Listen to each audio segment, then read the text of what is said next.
Six semester 2023 সালে স্বামী বিবেকানন্দ থেকে কী কী প্রশ্ন এসেছে দেখে নাও। আধ্যাত্ম শক্তি শব্দ দুটির অর্থ কী? বিবেকানন্দের মতে মানুষের প্রকৃতি কী রূপ? এরপর এসেছে বিবেকানন্দের মতে মুক্তি বলতে কী বোঝায়? মুক্তি কয় প্রকার ও কী কী? বিবেকানন্দের মতে জ্ঞানযোগের পথ কী? জ্ঞানযোগের বিভাগ কয়টি?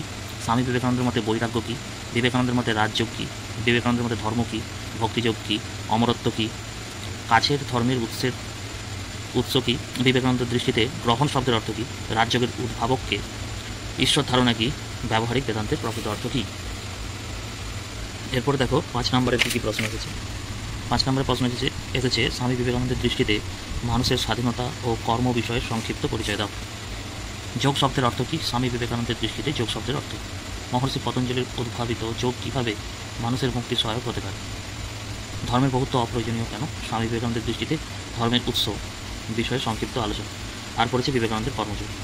10 নম্বরের জন্য এই 4টি প্রশ্ন এসেছে। বাস্তব জীবনে স্বামী বিবেকানন্দের ব্যবহারিক বেদান্তের প্রয়োজনীয়তা, বিশ্বজনীন ধর্মের প্রকৃতি, বিবেকানন্দের দৃষ্টিতে মানুষের প্রকৃতি, জীবনের প্রয়োজনীয়তার দিকে হিসেবে ধর্মের ভূমিকা বিষয়ে বিবেকানন্দের দৃষ্টিভঙ্গি।